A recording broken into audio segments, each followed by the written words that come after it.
Hello hello and welcome everyone, welcome to the channel. क्या हाल है दोस्तों आप लोगों के? मौज मस्ती चल रही है कि नहीं? सुपर डुपर एनर्जी के साथ आज हम पढ़ने वाले हैं एनसीईआरटी सॉल्यूशन, आपके हिस्ट्री के चैप्टर नंबर 1, जिसका नाम है what where how and when. बहुत इजी सा मजेदार चैप्टर है। ऑलरेडी इसकी एक्सप्लेनेशन आ चुकी है, जिसने नहीं देखी जाके देख सकता है। मात्र 10 मिनट की है। 2 टाइम्स पे देखोगे तो 5 मिनट में खत्म हो जाएगी। उससे आपको चैप्टर में आइडिया मिल जाएगा क्या क्या है। और हम डिस्कस करने वाले क्वेश्चन आंसर, जिससे आपको पकड़ बन जाएगी चैप्टर पे, है ना। तो पहला क्वेश्चन बहुत ही लल्लू फर्जी सा है कि अगर आपको किसी आर्कियोलॉजिस्ट का इंटरव्यू लेना है तो आप उससे कौन कौन से क्वेश्चन पूछोगे।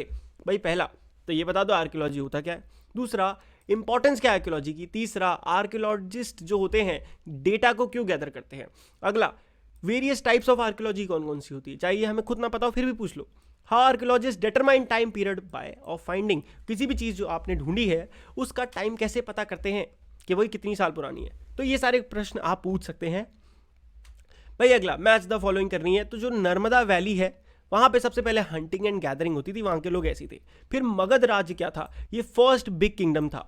गैरो हिल्स कौन से थे, जहां पे अर्ली एग्रीकल्चर हुआ था। इंडस और उसकी जो ट्रिब्यूटरीज थी वो पहले फर्स्ट सिटीज में काउंट हुई थी।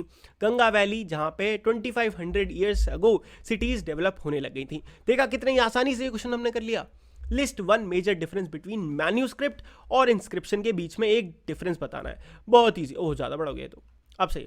Manuscripts are written by hand which were usually written on palm leaf या फिर एक specially prepared bark of a tree जो होता है उस पर लिखा जाता है। तो क्या होता है, मैन्यूस्क्रिप्ट हाथ से लिखा जाता है या तो किसी पाम के पत्ते पे या फिर एक लकड़ी की छाल पे। बट वहीं पे इंस्क्रिप्शन जो होते हैं वो फिर एनग्रेव्ड, मतलब एकदम खोद दिए जाते हैं पत्थर पे या फिर किसी बड़े से स्टोन पे, ठीक है, या फिर मेटल पे।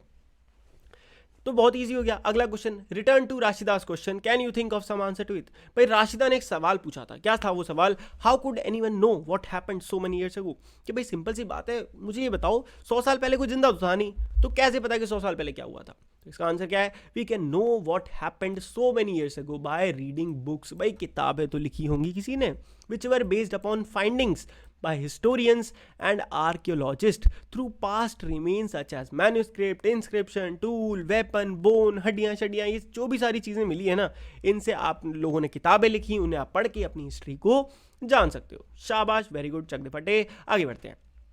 Make a list of all the objects that archaeologist may find, which of these could be made of stone. कुछ भी हो सकता है, बिल्डिंग के रिमेन्स हो सकते हैं, पेंटिंग या स्कल्पचर हो सकते हैं, टूल्स मिल सकते हैं, वेपन मिल सकते हैं, पॉट मिल सकते हैं, ऑर्नामेंट्स, भाई राजा महाराजा तो बहुत कुछ पहनते थे, सब मिल सकता है, कॉइन मिल सकते हैं, हड्डियां मिल सकती हैं जानवरों की, फिश की, बर्ड्स की। अब इनमें से टूल, वेपन, स्कल्पचर, ये सारे स्टोन से बने हो सकते हैं।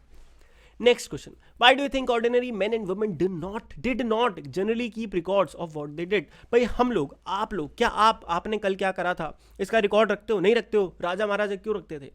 सोचो सोचो।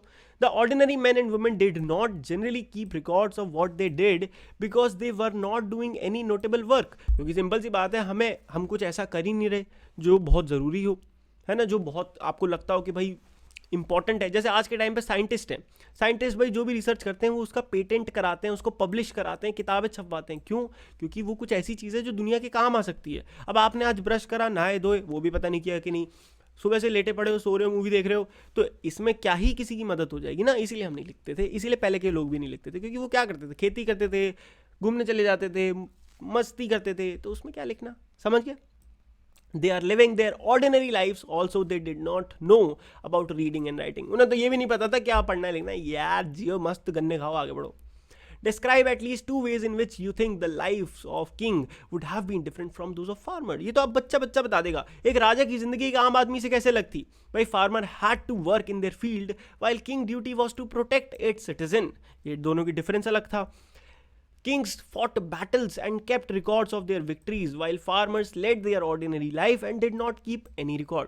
राजा महाराजा अपनी लड़ाइयों के रिकॉर्ड रखते थे, कहाँ जीते कहाँ हारे, बट वहीं पे फार्मर अपनी आम जिंदगी जीता है मस्त। ये क्वेश्चन बेकार है। What were the subjects on which books were written in the past. कौन कौन से सब्जेक्ट्स थे?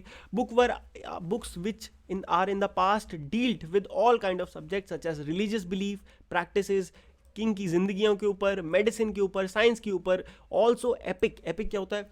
एपिक कहानी से रामायण, महाभारत, ये एपिक्स होती हैं।